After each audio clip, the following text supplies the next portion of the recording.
In this video, we're going to walk you through the process of creating a sales invoice in CustomBooks. To get started, click the Sales Invoice icon from the home page, then select Create and choose New. Enter the customer details, ensuring the invoice date and due date are correct.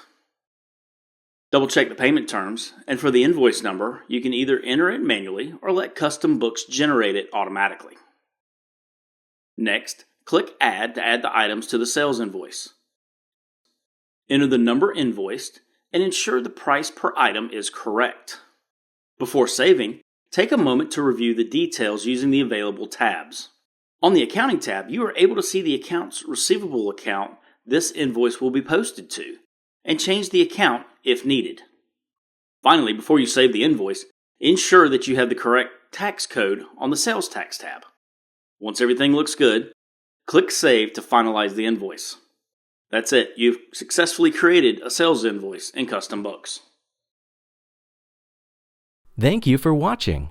If you enjoyed this video, please check out our other videos. Make sure to like and subscribe to keep up on all the latest news on CustomBooks.